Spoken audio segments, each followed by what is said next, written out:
You are live. Oh.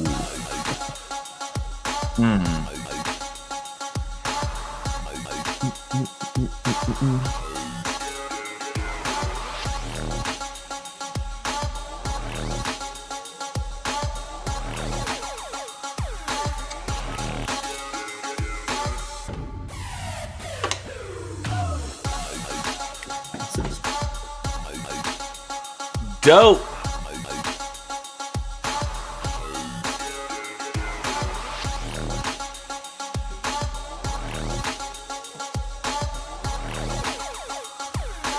Can you hear me? Still the same?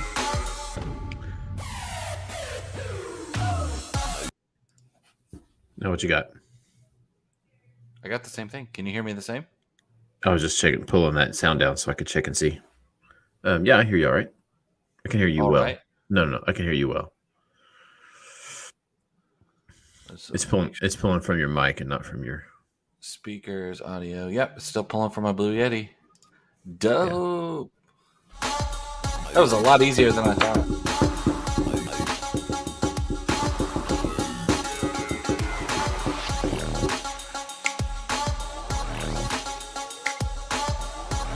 That's like so much better than having to like wear these big old clunkers for this.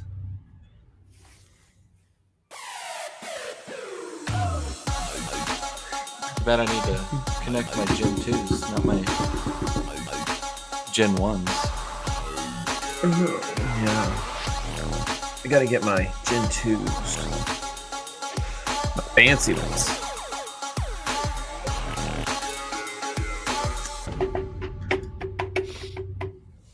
That's cool. I didn't know that you can connect them like that, so that's pretty cool. I didn't either. Not to PC. Till we're all growing a beard. A man's face should never be bare. We just want some facial hair. We're anticipating, yeah, everyone's waiting for a beard. Well, good morning, everybody. This is Behind the Beards. And in case you're new here, we try to pull the curtain back and reveal the things that go on in the hearts and minds of your ministers and ministry leaders. This season, we've taken a shift. I like the shift. We've tried to look at a few more practical ways that we can just promote people and encourage them to live the Christian life. And I'm Joshua Fowler. I'm a family connections minister, Pine Tree Church of Christ. And my brother, Aaron Partlow, is a youth minister at the Pine Tree Church of Christ. Still weird to say. Seasoned veteran. Seasoned when you tell people like minister. Every week that you're like, we've taken a shift, and I like the shift. It sounds like you're trying to convince yourself. Well, I think we need to maybe change that intro a little bit because we're not necessarily revealing the hearts and minds of ministers this season. We've really been kind of sticking to just a little more practical stuff. That's true. And we still do that. We still try to come back to that, but it doesn't have the same intentional focus on that as it did when we first started. So I do like the shift. I do like the shift too. I was thinking we haven't had a guest on in a long time. That's true. We should search for a guest. We need a guest. Maybe we can find a guest and do a live guest podcast from Redbeards. There we go. A couple weeks at Soul Quest. Soul Quest. Yeah, I'll have to check that out. What's a good week? You having a good week so far? I'm having a good week. It's good. We got wedding planning and stuff. Jody's getting married and man, 3 weeks. That's wild. 3 weeks. Yeah, June 5th. So yeah, less than 3 weeks. It is wild. We're excited. We're happy for her. She just moved into her apartment this past week, and I think everything's kind of hitting her all at once. She's like adulting now. Then she got a little job so she can pay rent and stuff.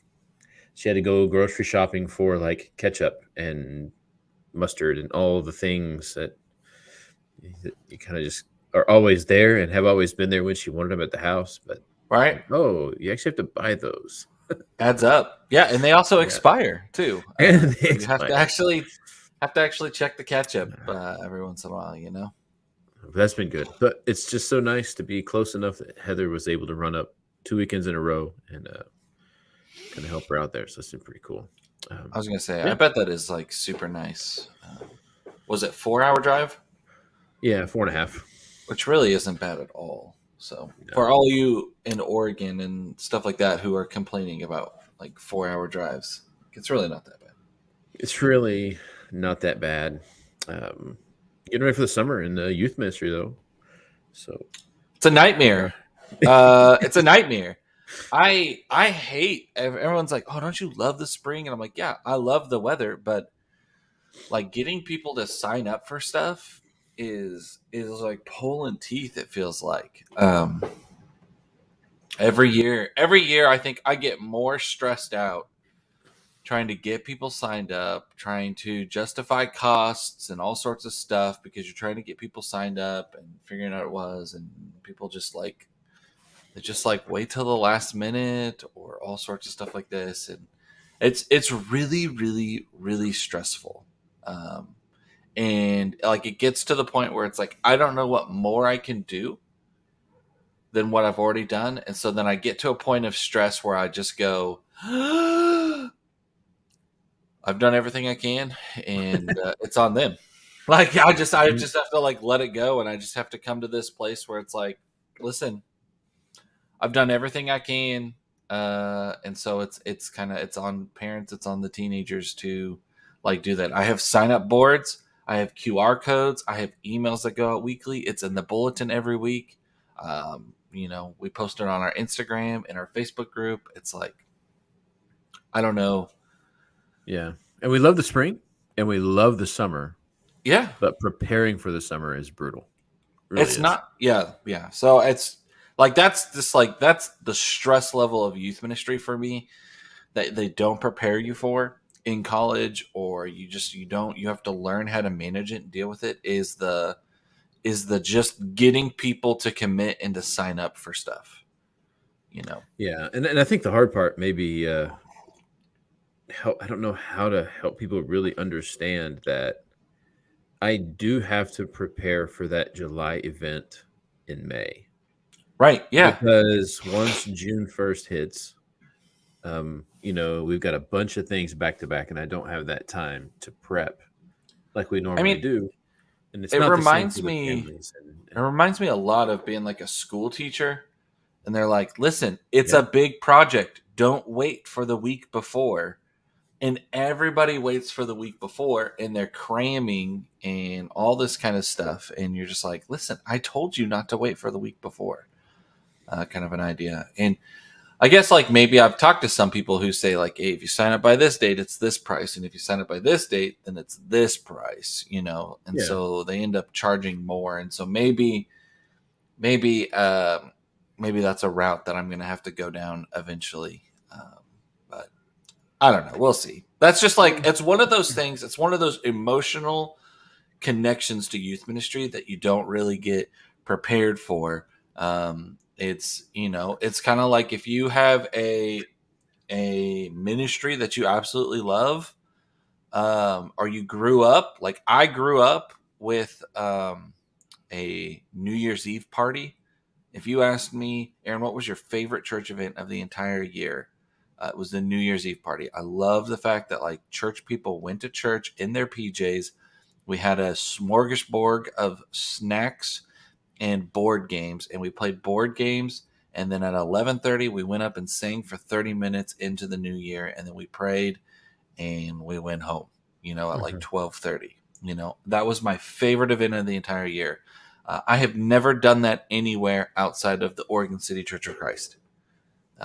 I just never, like, everyone's like, oh, well, we've got plans. We're doing stuff with it, and it's just not a church kind of event kind of a thing. And so that's like an emotional thing that I had to deal with, almost like grieving a loss in a sense, because that was a ministry.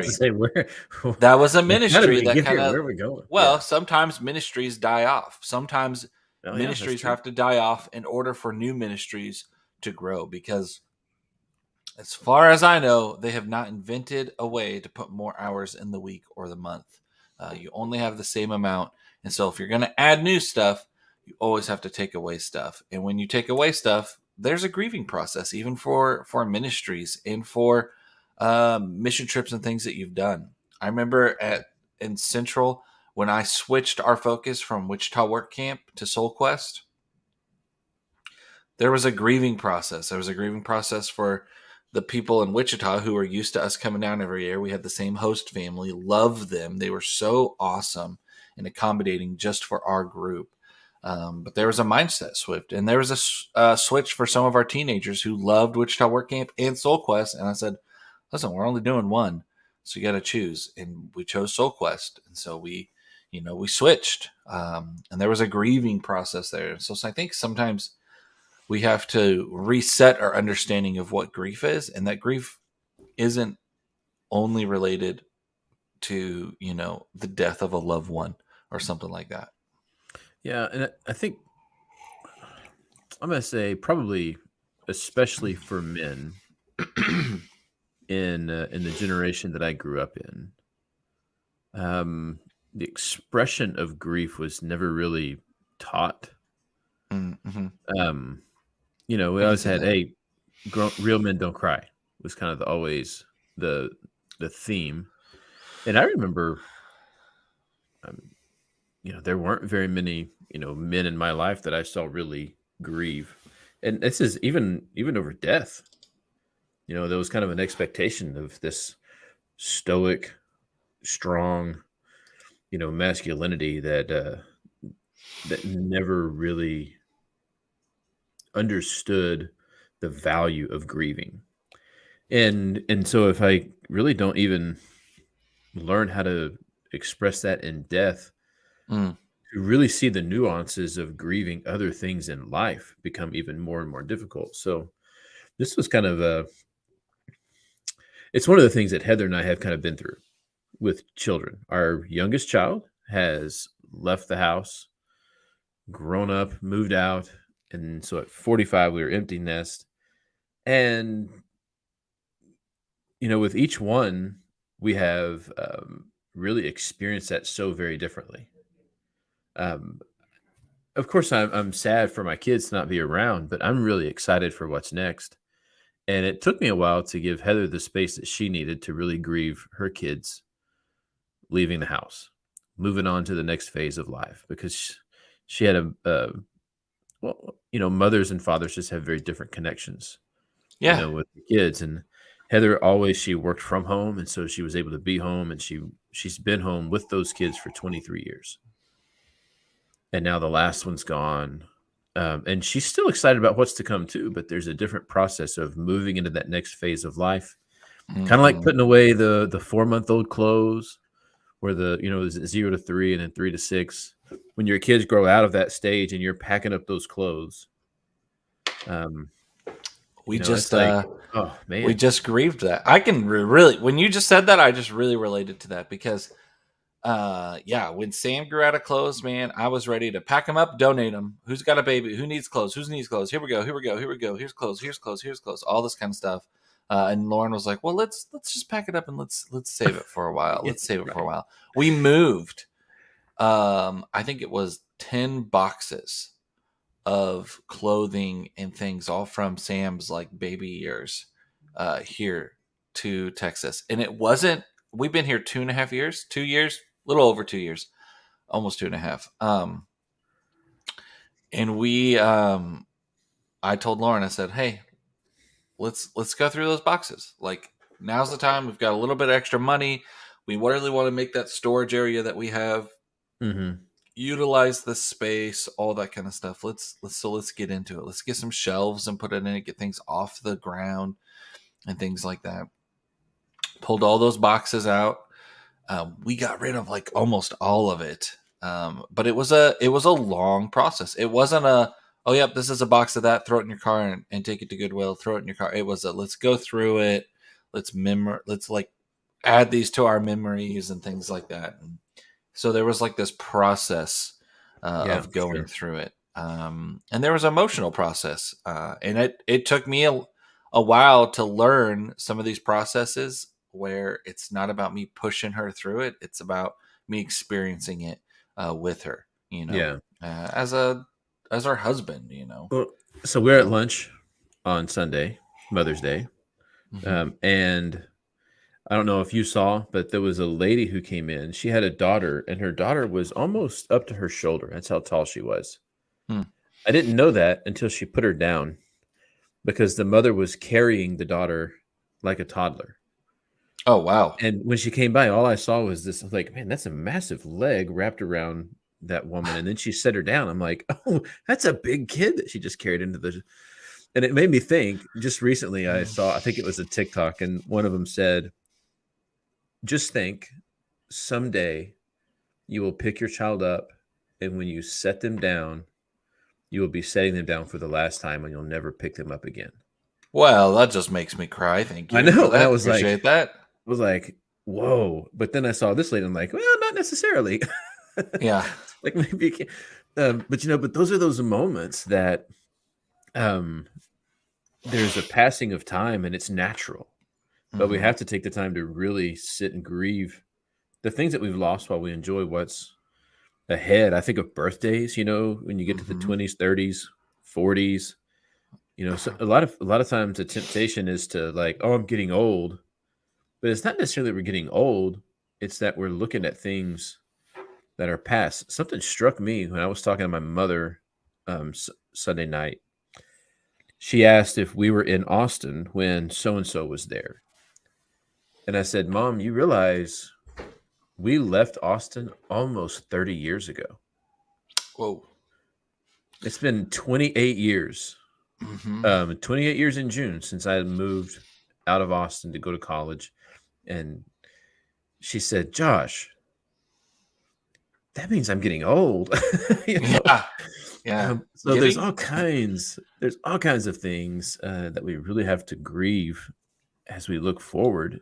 And I think our typical response has kind of left us kind of in a place where we haven't dealt with it very well. The most Oregonian thing about me today is my phone number. Your phone number? Yeah. I still have a 503 phone number. It's the last grips of my Oregonianness that I even have. My dad talked to me the other day. He's like, you have almost lived outside of Oregon longer than you have lived in Oregon because you left college and never came home, basically, which is wild to me to think about that. Maybe don't say that too loud. Maybe they won't have me come up and speak at Manifest as an Oregonian living somewhere else. But as we're going through, some of this, as we're talking with our lead minister and reading through this book, Emotionally Healthy Discipleship, Jody's been preaching on it. I hadn't really thought about grief as a loss of control. Yeah. That's not something that really registered, but as he kind of started talking about it, I was like, man, it really is.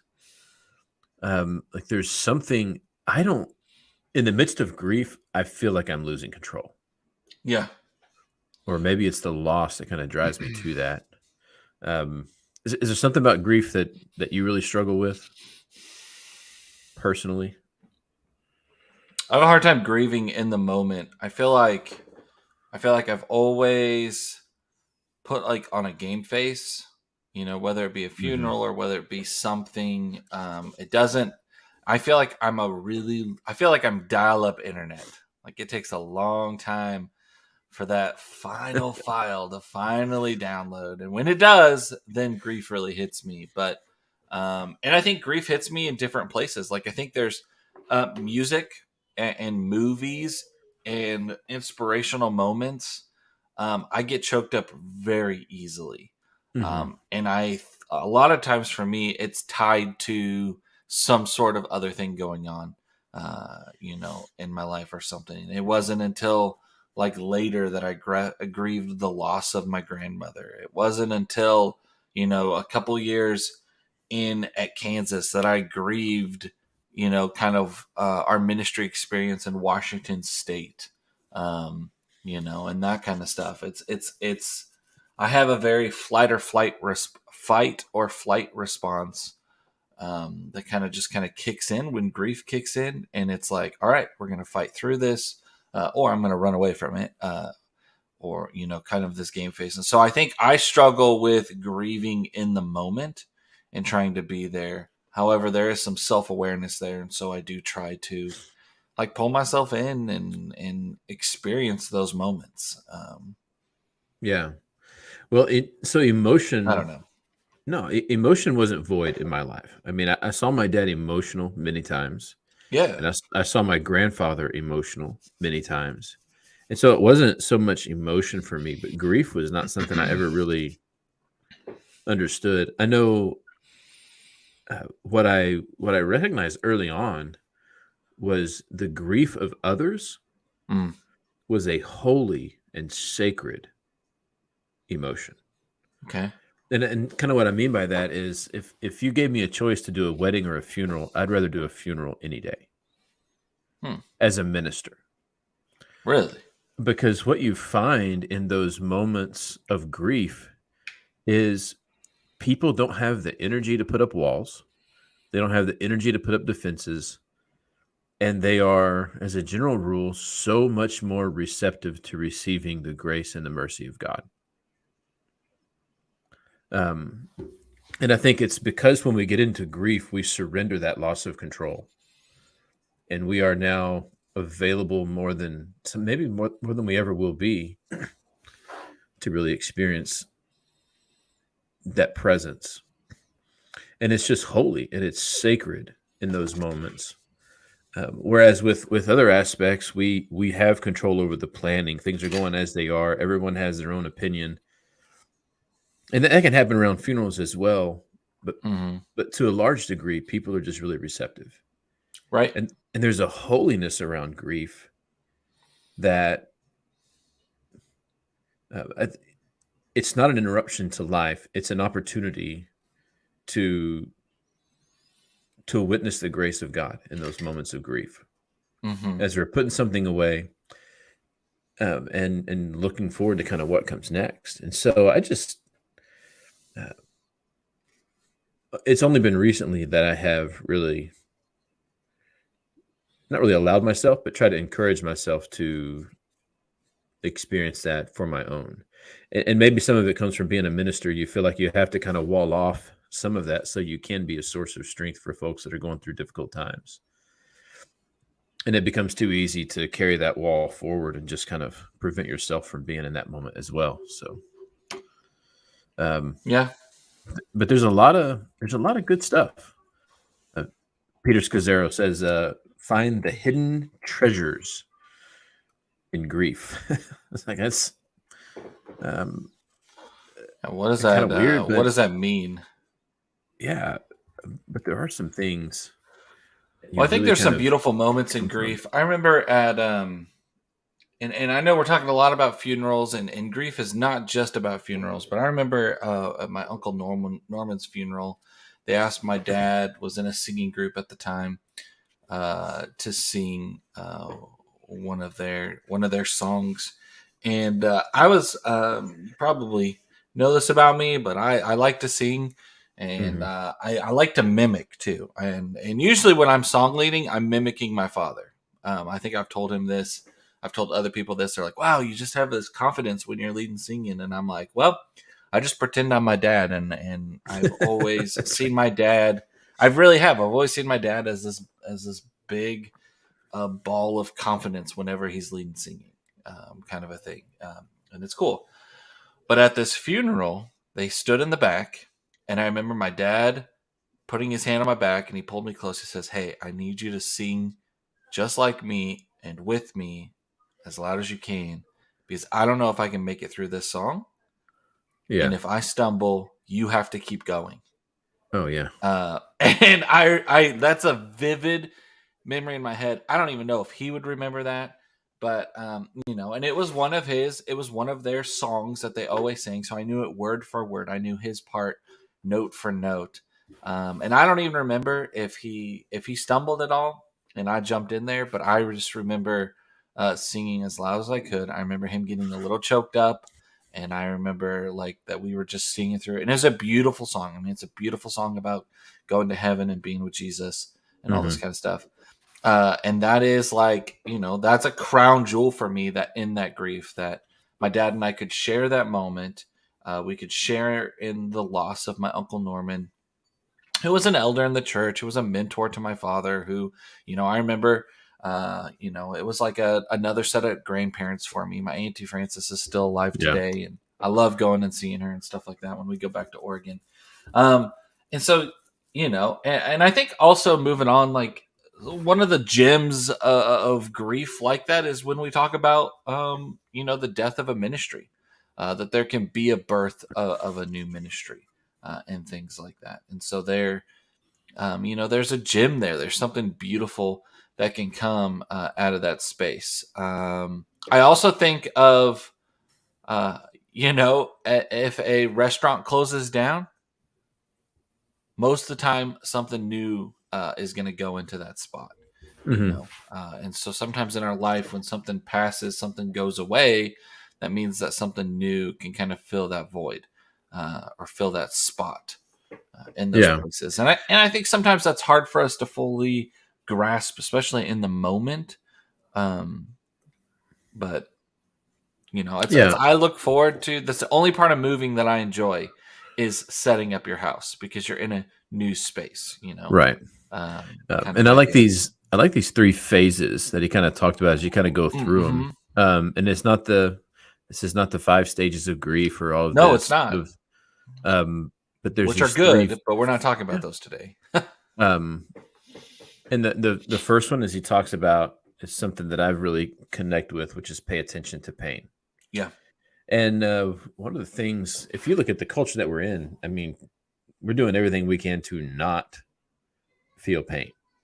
Yeah. The opioid crisis is in epidemic stages, because as soon as you experience pain pills are the easiest prescription to get.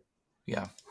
And it's crazy to think of that we're here because we're trying to avoid a sense that your body is telling you something's wrong. Mm-hmm. Like I remember being in Honduras, and I hurt my back playing soccer, and one of the guys that was there on the trip says, "Well, I have some Loratab you can use." And I'm like, "No, I'm good." Yeah. And he said, "Well, it'll help the pain." And I said, "Yeah, and that's the problem." That's right. Because if I take that Loratab, I'm going to be feeling better, and I'm probably going to go do something I shouldn't do, and I'm going to hurt my back even worse, and I'm going to be in worse shape to get home. Yeah. I said, I need the pain to keep me from doing something that's going to damage my body any worse. Yeah. And he said, all right. He goes, well, if it gets unbearable, let me know. And it was excruciating. I mean, I've not experienced that kind of pain in my life, but pay attention to the pain. That's that first stage, is kind of sitting there, resist the temptation to do whatever it takes to numb it. But pay attention to it. What am I supposed to learn from it? What is it leading me to? What is it guiding me towards? Do you ever think we're in that same sense? This is off. We're off script, baby. Here we go. Put it into 4-wheel drive. Curveball Aaron coming in here. Okay. I was like, we're not off script yet. Are you about to take us off script? Well, I'm about ready to take. We're about ready to. I don't trust this GPS. Here we go. Do you ever think that sometimes as Christians, or better yet, let's be behind the beards because we're ministers here. Do you ever feel like as ministers that we can be too quick? This is going to sound weird, so help talk me through it or whatever. But we are too quick to try to give pain or this kind of stuff, emotional pain, scars, or other things like that. We're too quick to try to give it all to God, all to Jesus, all at the moment. You know what I mean? Like as soon as it's happening, we're like, oh, I give this all to you. I give it all to you. I give it all to you. And yet we have so many moments where, like Jesus was praying in the garden, and he was praying with this intensity, and he was dealing with this emotional stress, this emotional grief, this emotional pain that he's about to go through, on the cross and all that sort of stuff. And he sits with it and has it, and he's going through it with God And it's not till the end of his prayer that we kind of hear this, that when he went and raised Lazarus, like he had these emotional symptoms, that he cried, he wept, and he was there. But sometimes, like, we are really quick, like, oh, you got some ibuprofen? Great, and we kind of treat our relationship with God, especially as a minister, like, all right, I prayed about it, so we're just going to move on. We're going to disconnect in this sense. So I don't think we're too quick to give it to God. Okay. I do think we might be too resistant to receive it back when he says, I'm not ready to take this from you just yet. So I think that's where the disconnect there lies is I think our immediate response when something not of God comes into our lives, whether it's the result of sin, the result of brokenness, the result of our own failure, when any of those things come on, give it to God. But sometimes God is going to say, hang on to that for a second because there's something we need to learn through this. And I think that's the point where we're like, oh, God's abandoned me because he's not taking this from me, instead of going, okay, so because you haven't taken this from me, what am I supposed to do with it? And I think that's where we really fail, is then we just kind of throw our hands up in the air in exasperation and call God a liar.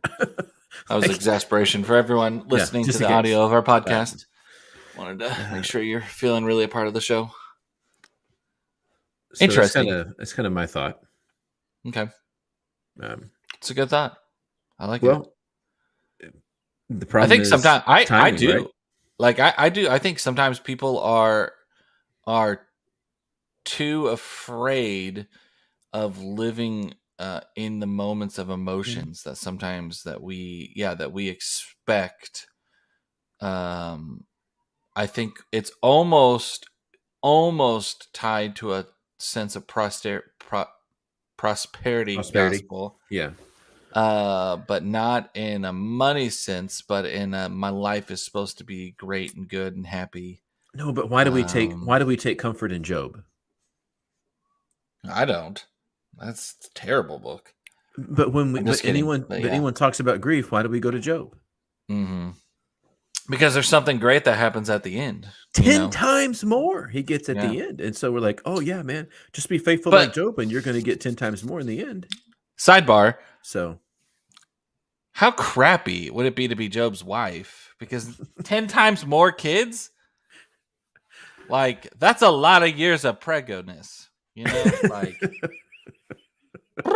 that's a lot of work. That's a lot of little ones to raise. I mean, I guess they have servants and all sorts of stuff like that, since they have 10 times more. But I always thought about that. I've not always thought about that. I just thought about that recently in the years, probably because we've had a kid who's a 4-year-old. We've thought about having another one, all that kind of good stuff.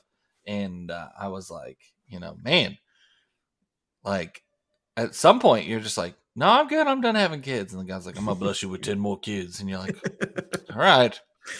That's enough slices. Have you seen that? That's my favorite. That's my favorite meme. That's enough. Here, have a sacrifice. Oh, thank you very much. Here, have another sacrifice. Oh no, that's okay. Here, take another sacrifice. Well, anyway, I think it's hard for us to wait though. I mean, because I think part of us wanting to give it away so quickly and not wanting to sit there is it's like every other aspect of our lives. God's timing is different than ours. And waiting in the midst of grief and pain is not easy. It's emotional, it's taxing, it's depressing. And so we want to just kind of rush through it. But there is something important that comes from just sitting and waiting for God to come through and show the way forward so that we can see what comes out on the other side. Yeah. I was, I think I don't know if I mentioned this yesterday or not, but I was watching. It was a preacher, and he was using Tiger Woods as an example. And Tiger Woods hit one of the most historic golf shots at the Masters when he was at his peak. He's in a playoff. He hits this shot. He's off in the rough. He hits this shot 25 feet left of the hole, and it ends up rolling down. It pauses as the Nike logo is rolling into the cup, and he ends up winning the Masters. And that's the shot everyone sees. It's the greatness. But the shot no one ever plays is the horrible shot that got him into a position to have to pull off this miraculous shot. And so you have this one of the worst shots he's ever hit in his life, followed up by one of the greatest shots that everybody remembers. But you have to go through that difficulty, and you got to sit in it, and you got to wait for it, so that you're there for what is birthed out of it.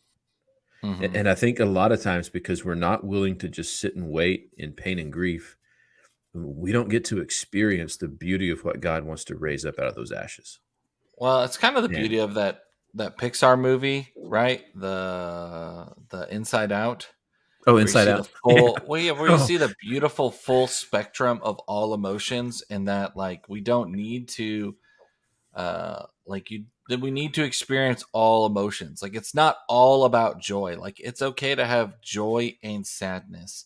That's together a great at the same time, right? Yeah. And that's part of this phases of grief here, and so we pay attention to pain, we wait for the patience of God timings, but then we embrace the new that kind of arises from that.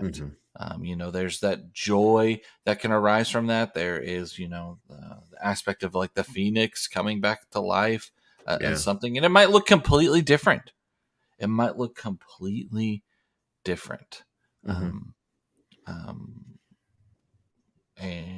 I don't know, like sometimes it's good. Sometimes it I don't know.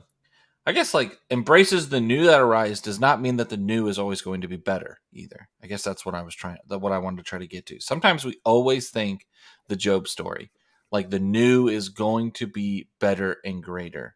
But sometimes it's not. Sometimes it's just embracing a new lifestyle, a new life. This is a bad example. I know it's a bad example. I miss our house in Topeka. I miss our house in Topeka. I miss the fact that it was 3 stories. I miss that we had a basement.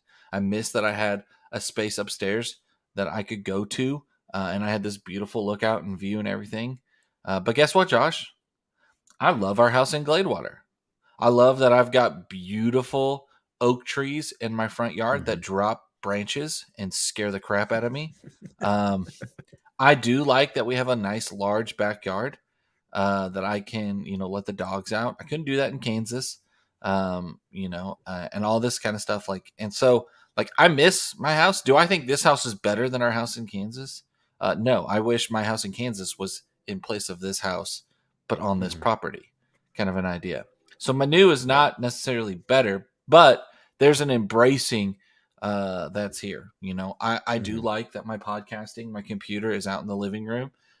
So it's no longer like I'm escaping to get away from my family. Instead, I can be present with my family while doing something I love. That's been a healthy and a great change for Lauren and I. I love that Sam's room is a lot closer to our room than it was in Kansas, and that Sam wasn't pointed towards the street, which we didn't realize was so sketchy until we moved here to a quiet neighborhood.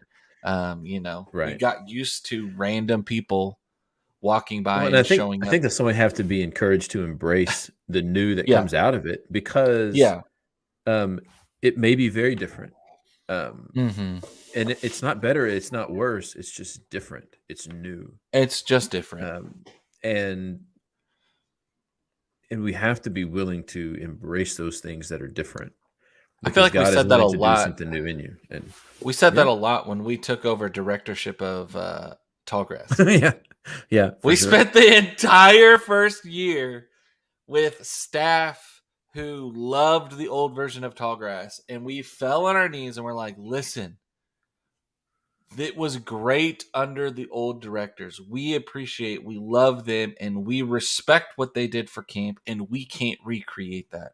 So we're going to do camp the way that we know how to do camp." And so it's not better. It's not worse either. So knock it off, but it's not better.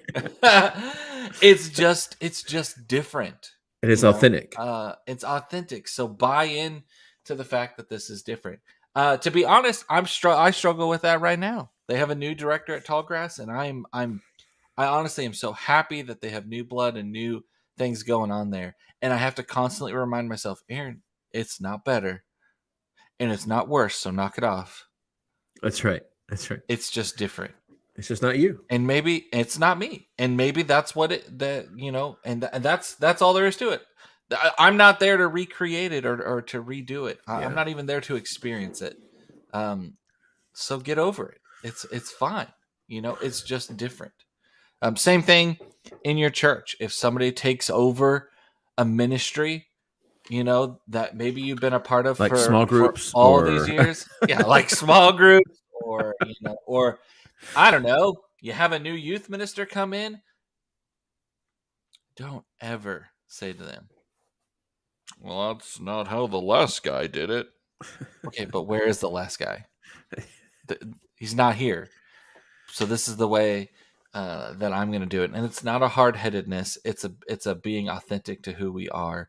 This is how we're going to do it. So, there is somebody out there who needed to hear just that clip. There's somebody out there in the universe of Behind the Beards that needed to hear that clip. That it's okay to let somebody do things differently, run the ministry differently than the last person. It does not have to be a carbon copy. Matter of fact, usually a ministry starts to go downhill when leadership changes and it's a carbon copy. And this is a proven fact. If you look at church plants, the number one thing that fails at a church plant is when there is not a successful handoff of leadership. When all they try to do is carbon copy their leader, the church planter who originally founded it, when they just try to carbon copy that instead of being authentic and changing and moving forward, that's when church plants start to shrink in size or start to fail because they're no longer being authentic to what a church plant is, which is embracing the community and building a church around that community.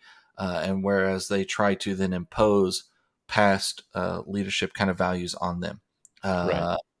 which is crazy. I'd never thought about that. And I went to a seminar and about church plants, and they talked about that. They said, oh, church plants are really great. In about 10 to 15 years is when you'll really find out whether or not they are going to be successful in the community. And that's usually when you have to pass off the torch or the leadership, kind of like that. Because usually to plant a church, you have to have a huge personality that draws people in. So anyway, I found that kind of interesting. Yeah, it is interesting. And it's all a part of embracing something new. It's all a part of embracing something new. I think our Behind the Beards moment is just that, man. Grief is hard.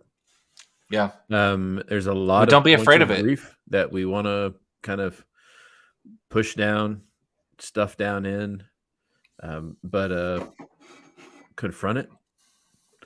Let it sit, in your life for a little bit. So pay attention to the pain, wait and be patient for God to come and do work. And then when something new arises out of those things, embrace it and find out what God is doing in the newness of what comes out of that grief. So grief is like a person fresh out of the baptistry. Do you really want to get wet? Nah, but you really do want to embrace them and love them because you're excited for them, So embrace. So everybody needs grief. A nice little wet hand. That's right. Over here, right. That's right. Yeah, that's good stuff. Good stuff. Man. Maybe. Grief. Who knows? Be patient. Hey, we want to thank you all for being here today. We appreciate you. If you enjoy the fact that I'm using AirPods instead of a headset, please let us know. I'm just kidding. Please don't let us know. That was kind of cool that I figured that out. But we do want to remind you of something that is dear to our hearts, which is Galatians 6:9. Don't grow weary doing good. This world is messy. This life is messy. People are grieving. People are hurting. People need to know the love of Jesus. And the only reason that they're going to listen to you is because you're doing good. Not because you're debating them, arguing them, yelling at them, forcing them to change, but because you're doing good in their lives. But don't do it because of you. Do it because of who Christ is.